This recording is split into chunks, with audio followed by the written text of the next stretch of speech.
பேரன்பு கொண்ட பெரியவர்களே, என் பெற்ற தாய்மார்களே, அன்பு உள்ளம் கொண்ட சகோதர சகோதரிகளே, மாணவ மணிகளே, மரியாதைக்குரிய காவல்துறை அதிகாரிகளே, ரசிக பெருமக்களே, பொதுமக்களே, உங்கள் அனைவரையும் எங்களது கலைக்குழுவின் சார்பாக வருக வருகவென்று வரவேற்கின்றேன். இந்த நாடக கலையை வளர்த்த தவத்திரு சங்கரதாஸ் சுவாமிகள், சூடியூர் கனகசிவாமி பிள்ளையவர்கள், நமச்சிவாயபுரம் NS வரதராசன் ஐயா அவர்களின் பாதம் தொட்டு வணங்கி, சிவகங்கை மாவட்டம் தஞ்சாவூர் MK முத்துச்சாமி ராஜநடிகளின் மகனாகிய சமய கருப்பு ஆகிய நான் மாமன்னர் ஹரிச்சந்திரன் பாத்திரம் தாங்கி உங்கள் அன்பையும் ஆசியும் பெற உங்கள் முன்னால் வருகிறேன். நன்றி, வணக்கம்.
ஒரு பொய்யுரைக்கு அஞ்சி என்னை நாட்டை இழக்க வைத்தாய், மனைவியும் மகனையும் விலை கூறி நிற்க வைத்தாய், என்னை இந்த நிலைமையிலே கொண்டு வந்து நிறுத்திவிட்டாயே இறைவா.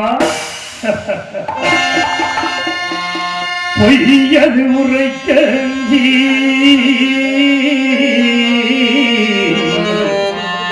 பொய்யது உரைக்க அஞ்சி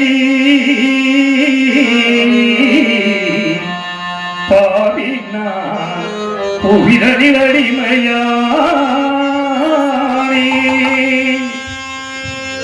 பையகமெல்லாம் காத்தனான்,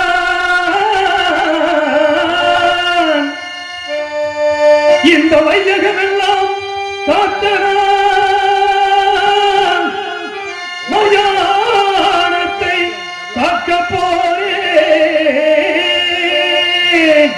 வையகோ காத்தனான், காசி மயானம் காக்க புறப்பட்டேன்.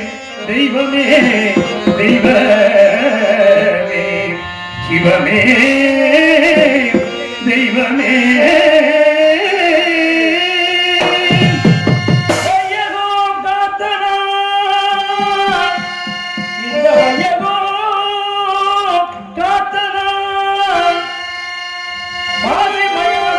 குடப்பட்டி தெய்வமே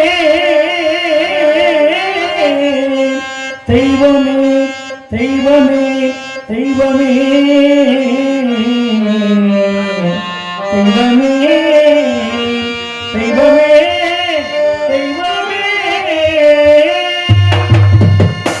வசிகமகா முனிவன் வடுமையினான் சிவமே வசிகமகா முனிவன் வடுமையினான் சிவமே வசிகமகா முனிவன் வடுமையினான் சிவமே ஓ சதினாதி நந்தி ஓ சதினாதி நந்தி சிவனையை இழந்தே இழந்தே சாவினானே வசிகமகா முனிவன் வடுமையினான் சிவமே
யாருக்கு என்ன குறை செய்தேன்? யார் குறையை கெடுத்து வாழ்ந்தேன்? இந்த மண்ணுலகில் வந்த அருள் பெற்ற அனைவரும் இன்பொற்று இருக்க வேண்டும் என்பதற்காக அல்லம் புகழும் அணிதிரமும் உன் திருப்படியை பணிந்திருந்தேனே இறைவா, நான் என்ன குற்றம் செய்தேன்? இல்லை என்று வந்தவர்களுக்கு அள்ளி கொடுத்தது குற்றமா? நீதி தவறாது 56 தேசத்தையும் நெறிமுறையோடு ஆட்சி புரிந்தேனே ஆண்டவா, அதுதான் நான் செய்த குற்றமா இறைவா? நாடு நகரங்களை இழந்தேன், பெண்குலத்தின் திருவிளக்கம் பத்தினியை பிரிந்தேன், பாசத்தால் இன்றெடுத்த மகனை விற்றேன், நட்டிக்கையை வைத்திருந்த நண்பனை பிரிந்து நீதி தவறாத செங்கோலை இழந்து நிலை தடமாறி நிற்கும் என் நிலைமை கண்டு உனது மனம் இறங்கவில்லையே இறைவா, கல்லாகிவிட்டாயா? உன் மனம்தான் கல்லாகிவிட்டதா? கடைக்கண் திறந்து இந்த ஏழையின் திருமுகத்தை ஒரே ஒரு முறை பார்க்க மாட்டாயா இறைவா? ஒரே ஒரு முறை பார்க்க மாட்டாயா? பகவானே பகவானே பகவானே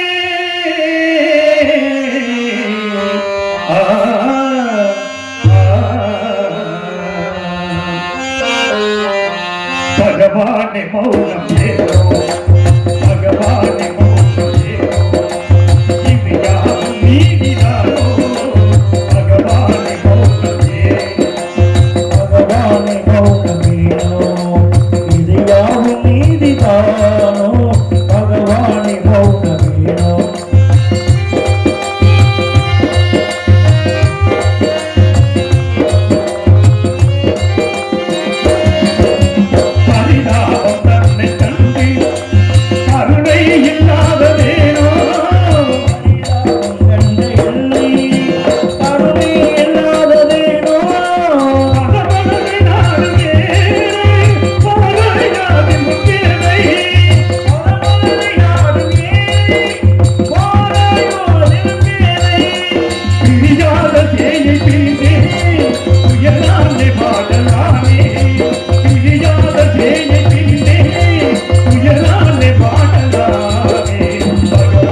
என்னுடைய மகன் தேவதாசனுக்கு பிறந்த நாள் 55 தேசத்தரசன் சுற்றி அமர்ந்திருக்க அவ்வப்போது ஆலோசனை அமைச்சர்கள் அருகிருக்க ரத்தின சிம்மாசனத்தில் அமர்ந்து தேச விசாரணை செய்து கொண்டிருந்தேன் ஒரு நாள்.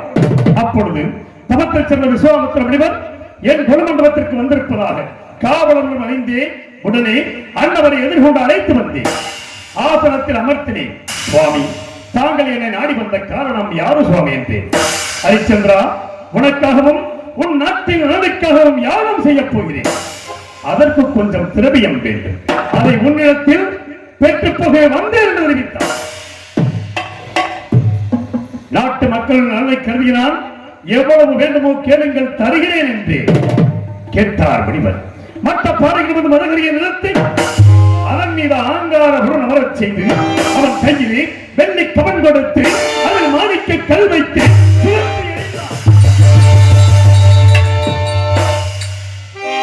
அந்த மாணிக்க கல்லானது மேலே சென்று கீழே வந்து விழுந்து எழுந்தோறும் திரவியம் தரும் என்று வைத்தார். அவர் கேட்டபடி நான் திரவியத்தை கொடுத்தேன். ஹரிச்சந்திரா, நான் வசிப்பது ஆரண்யம். இத்திரவியத்தை அங்கு நான் வைத்துக் கொள்ள முடியாது. யாகத்திற்கு முகூர்த்த நாள் முடிவு செய்த பிறகு வந்து எடுத்துச் செல்கிறேன். அதுவரையில் உன்னிடத்தில் இருக்கட்டும் என்றார். சுவாமி, தங்களை போன்ற மகான்களுக்கு கொடுத்த பொருளை மீண்டும் நான் வைத்துக் கொண்டால் நன்னிலை வாயில் நகரற்று போவதாக சுருதிகள் கூறுகிறபடியா இப்பொருளை நான் வைத்துக் கொள்ள அருகதையில்லை. தயவு செய்து தாங்கள் எடுத்துச் செல்லுங்கள் என்று. கவலை வேண்டாம். உன்னுடைய கனையாளி மோதிரத்தில் என்னுடைய ருத்ராட்ச மாலையை அடையாளமாக வைத்தால் தோஷமில்லை. அதன்படி செய்யலாம் என்று செய்துவிட்டு முனிவர் சென்ற சிறிது நேரத்தில் ஆசார வாசலிலே குடிமக்களின் அபயக்குழுக்கு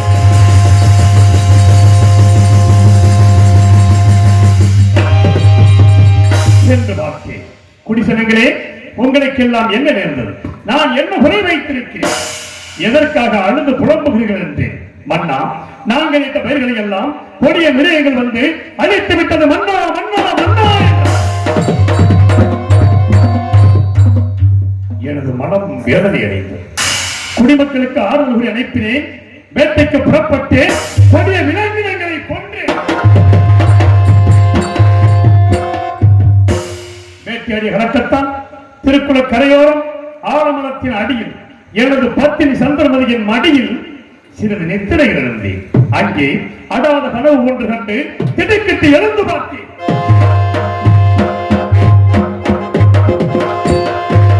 இரண்டு நடந்த மாதர்கள் என் முன் வந்து நின்றார்கள். மாதர்களால், நீங்கள் யார்? உங்கள் ஊர் பேர் என்ன? என்னை நாடி வந்த காரணம் என்னவென்று கேட்டேன். மன்னா, நாங்கள் வசிப்பது இமயகிரி சாரல். என் பெயர் சரசவல்லி, இவன் பெயர் காமவல்லி. எங்களுக்கு பரதமும் சங்கீதமும் தெரியும். அதை தங்கள் சமூகத்தில் ஆடியும் பாடியும் தக்க சன்மானம் பெற்று போய் வந்தோம் தெரிவித்தார்கள். எங்க ஆடுங்கள் பாடுங்கள் என்றேன். ஆடினார்கள், பாடினார்கள். கண்ணுற்றேன், சந்தோஷமுற்றேன். வேண்டிய சன்மானத்தை கொடுத்தேன். பெற்றுக்கொள்ள மறுத்து என் திருமணிக்கு எழுதக்கூடிய பூச்சக்கர குறையையும் எனது வெற்றி மாலையையும் பரிசாக கேட்டார். பெண்களை கொடுக்கக்கூடிய பொருளாக இருந்தால் தயங்காமல் கொடுத்து விடுவேன். இதை விடுத்து பொன்பொருள் எவ்வளவு வேண்டுமோ கேளுங்கள், தருகிறேன் என்று. எங்களிடம் பொன்பொருள் தேவையில்லை. எங்கள் இருவரையும் நீங்கள் திருமணம் செய்து கொள்ள வேண்டும் என்றார். பெண்கள், நான் தந்தாரம் என்று பிரதாரம் வச்சிக்காதவன், தயவு செய்து இந்த இடத்தை விட்டு போய்விடுங்கள் என்று எவ்வளவோ அறிவுரைகளை எடுத்து கூறினேன், கேட்கவில்லை. காவலர்களை அழைத்தேன், அழைத்து துரத்தினேன்.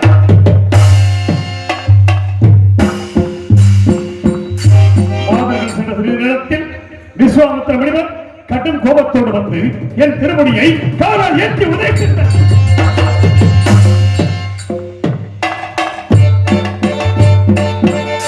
மணிமுடி மண்ணிலே சாய்ந்து விட்டது என்று கூட நான் கவலைப்படவில்லை. அதற்கு மாறாக எனது நெஞ்சம் இந்த திருமுடியிலே பதித்திருக்கின்ற நவரத்ன கற்கள் முனிவரின் பாதத்தை புண்படுத்தியதோ என்று பாதத்தை தொட்டே சண்டா. நான் அனுப்பிய மாதர்களை ஏன் அடித்து துரத்தினார்? என் கோபம் தீர வேண்டும் என்றால் அந்த மாதர்கள் இருவரையும் நீ திருமணம் செய்து கொள்ள வேண்டும் என்றார். அனைத்தும் அந்த தாங்களாய் இவ்வாறு கூறுவது. நான் திருமணம் முடித்தவன், எனக்கு ஒரு மகன் இருக்கிறான் சுவாமி. எல்லாவற்றையும் அறிந்த தாங்கள் அறியாதது போல் பேசுகிறீர்களே. அதற்கு மாறாக கண்ணை வேண்டியிலும் ஈகி பெண் காக்கின்ற, கண்ணை வேண்டியிலும் ஈகி பெண் காக்கின்ற, கண்ணை வேண்டியிலும் பாகுடன் ஈகி பெண், கண்ணை வேண்டிய கொலை கூட, கண்ணை வேண்டிய கொலை கூட, என்னை வேண்டிய வீடுய மாதவா மாதவா மாதவா. கண்ணை வென்றும் தருவேன், காக்கிடந்த 56 தேசத்தை கேட்டாலும் தருவேன். ஆனால் ஒரு பொழுதும் அந்த மாதர்களை அடைய மாட்டேன் என்று. ஹரிச்சந்திரா, உன் கண்கள் அடைப்பதற்காக நீ கூறியபடி இப்பொழுது 56 தேசத்தையும் எனக்கு தாய் பார்த்து கொடு. ஒரு வார்த்தை உபமானத்திற்காக சொன்னேன். இல்லை என்று சொன்னால் சொல் தவறியதாக போய்விடுமோ என்று கருதிய நான் அன்புமணி தாராபதியை கிண்டியிலே ஜலம் கொண்டு வர செய்து முனிவருக்கு அபயமாக 56 தேசத்தையும் தாய் பார்த்து கொடுத்தேன். சற்று நேரம் நினைத்தது. ஹரிச்சந்திரா, நீ யாகத்திற்கு கொடுத்தாய் அல்லவா திரவியம், அதை இப்பொழுது கொடு என்றார். அந்த திரவியத்தை அரண்மனையிலே களஞ்சியத்தில் வைத்து பூட்டியவாறு இருக்கிறது, எடுத்துக் கொள்ளுங்கள் என்று. நீ நாடகங்களை தாரை பார்க்கும் பொழுது பொருள் நீங்களாக தாரை பார்க்கவில்லை. இல்லை என்று சொல்லிவிடு, போய்விடுகிறேன் என்றார். இல்லை என்று சொல்ல மாட்டான் இந்த ஹரிச்சந்திரன்.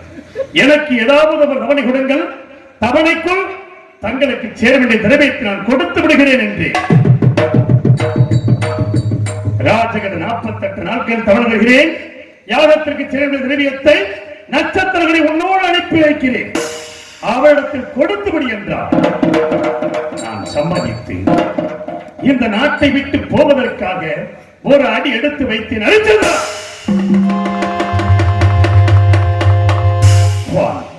நாகநகர்களை கொடுத்து விட்டேன், பொன்பொருள் அறுபதாக தங்களுக்கு வாக்கு கொடுத்திருக்கிறேன். மீண்டும் நான் என்ன கொடுக்க வேண்டும் சொல்லுங்கள். உன்னை இந்த ராஜமணி இந்த நாட்டை விட்டு போக நான் சம்மதிக்க மாட்டேன். நான் கொடுக்கும் காவி வஸ்திரத்தை அணிந்து நீ செல்ல வேண்டும் என்றார். நாடு நகரம் எனது உயிரின் மேலான குடிமக்களை எல்லாம் நான் பிரிந்து செல்லப் போகிறேன். எனக்கு இந்த ராஜமுடியா பெரிது, தாராளமாக கொடுங்கள் என்று கூறியனா கண்ணை பற்றி ராம் இல்லத்தே கவி பற்றி ராம் கொடுத்தேன் கண்ணை பற்றி ராம் இல்லத்தே கவி பற்றி ராம் கொடுத்தேன் காரி கொடுத்த தேரும் ஆரி கொடுத்த தேரும் ஆரி கொடுத்த தேரும் வாழும் இல்லம் இழந்தே இழந்தே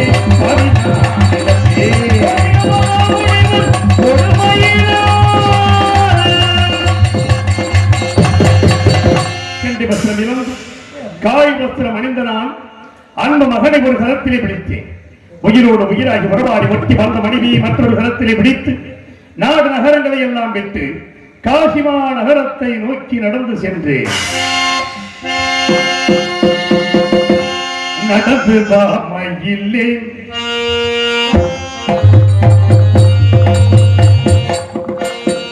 நடந்து வாமையில்லே தங்கம் பட்டி அஞ்சந்தம் குறியிலே நடந்து வாமையிலே மயிலே மயிலே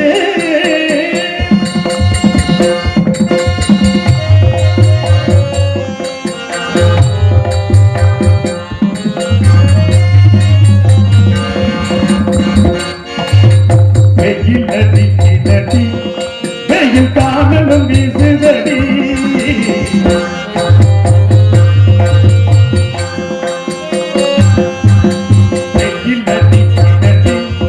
வெயில் காணலும் வீசுதடி பதமகன் போதும் தோன்று மாட்டுதே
காசிமா நகரத்தை அடைந்தேன்.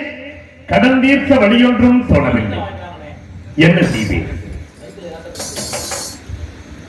பொழுது விடிந்தால் 48வது நாள் முழுவதற்கு தேவையான பொருளை கொடுக்க வேண்டிய கடைசி நாள். என்ன செய்வேன்? வழி தெரியாமல் திகைத்த நான் அழுது புலம்புவதை பார்த்தேன். மடையால் ஏன் அழ வேண்டும் சுவாமி? என்னையும் மகனையும் விட்டு முனிவருக்கு சேர வேண்டிய பொருளை கொடுத்து தாங்கள் கொண்ட சத்தியத்தை நிலைநாட்டுங்கள் சுவாமி. உன்னை நான் விற்பதா? உற்றோரும் பெற்றோரும் என்ன நினைப்பார்கள்? கட்டிய மனைவி விற்றான் சான்றாடன் என்று இந்த உலகமே என்னை பணித்து பேசினே தேவி என்று எவ்வளவோ நீதிகளை எடுத்துக் கூறி விலை கொள்ள சொன்னால் வழி தெரியாமல் திகைத்த நான் இரு பேர்களையும் என் கரங்களை பிடித்துக் கொண்டு காசிமா நகரத்து வீதிகளிலே விலையோ விலை விலையோ விலை விலையோ விலை என்று எப்படி விலை கொண்டேன் தெரியுமா? விலையோ விலை என்று கோருகின்றேன், விலையோ விலை என்று கோருகின்றேன் என்று மனைவிடனை விலை கோருகின்றேன், விலையோ விலை என்று கோருகின்றேன்.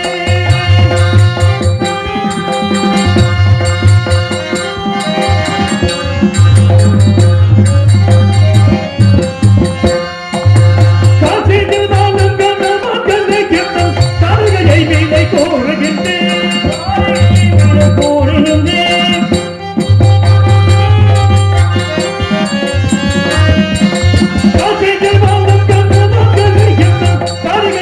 விலை கோருகின்றேன் வேண்டிய வேலைகள் செய்தது வாழ்வாங்க விருப்பம் உள்ளோர் விலை கேளுகிறேன் வேண்டிய வேலைகள் செய்தது வாழ்வாங்க விருப்பம் உள்ளோர் விலை கேளுகிறேன் விலையோ விலை என்று கோருகின்றேன் என்று கோருகின்றேன்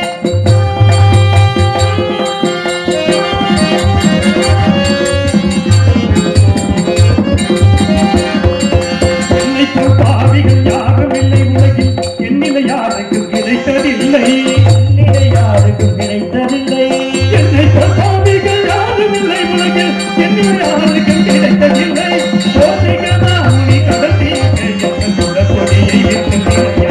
அந்த கோட்டைகள் ஆமணி கடத்தி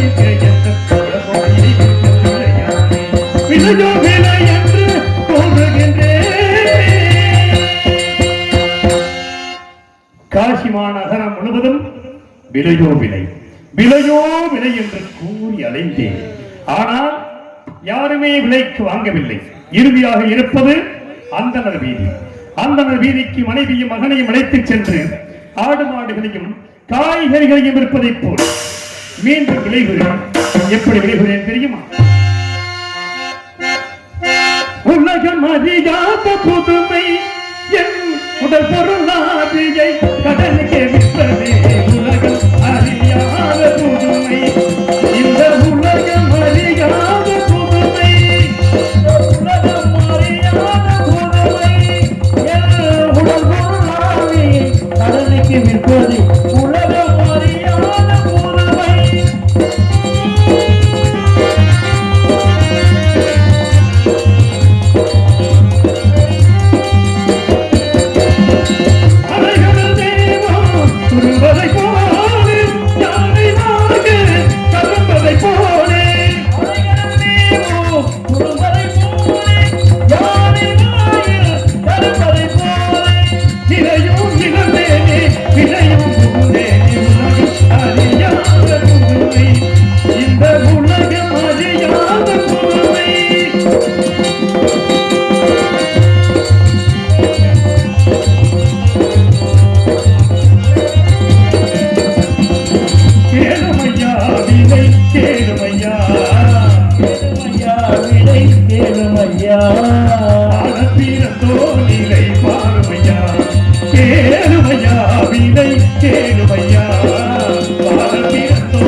விலையோ விலை என்று விலை கூறி சென்ற பொழுது யாருமே விலைக்கு வாங்க முன் வரவில்லை.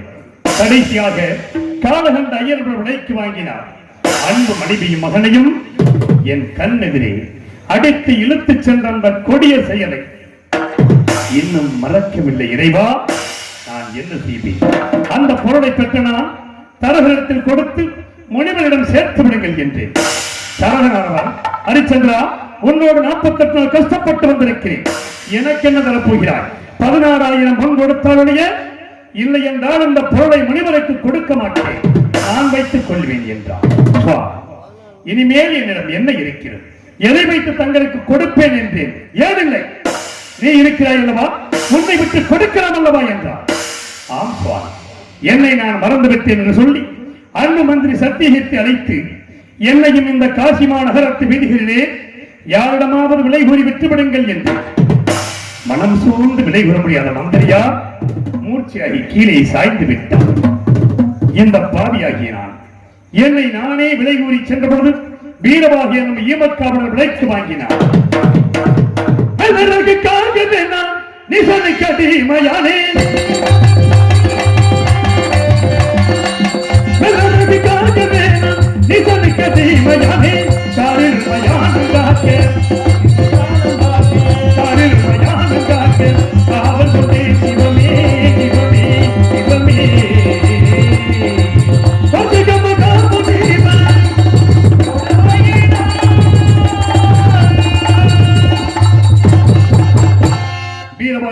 கவலை விளைக்குவாய்.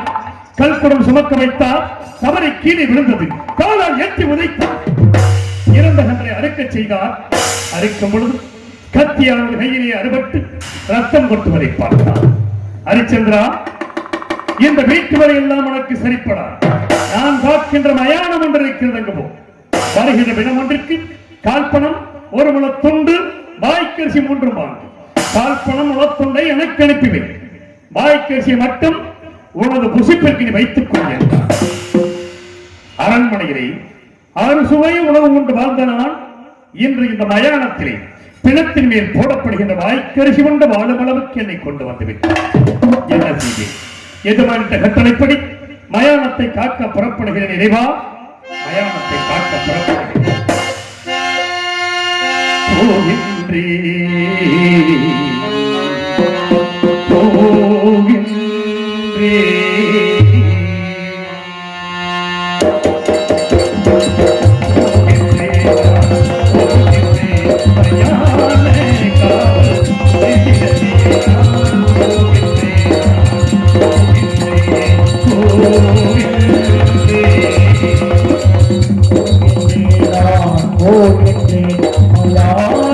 காவல் புரிந்திடவே நான் போகின்றேன்.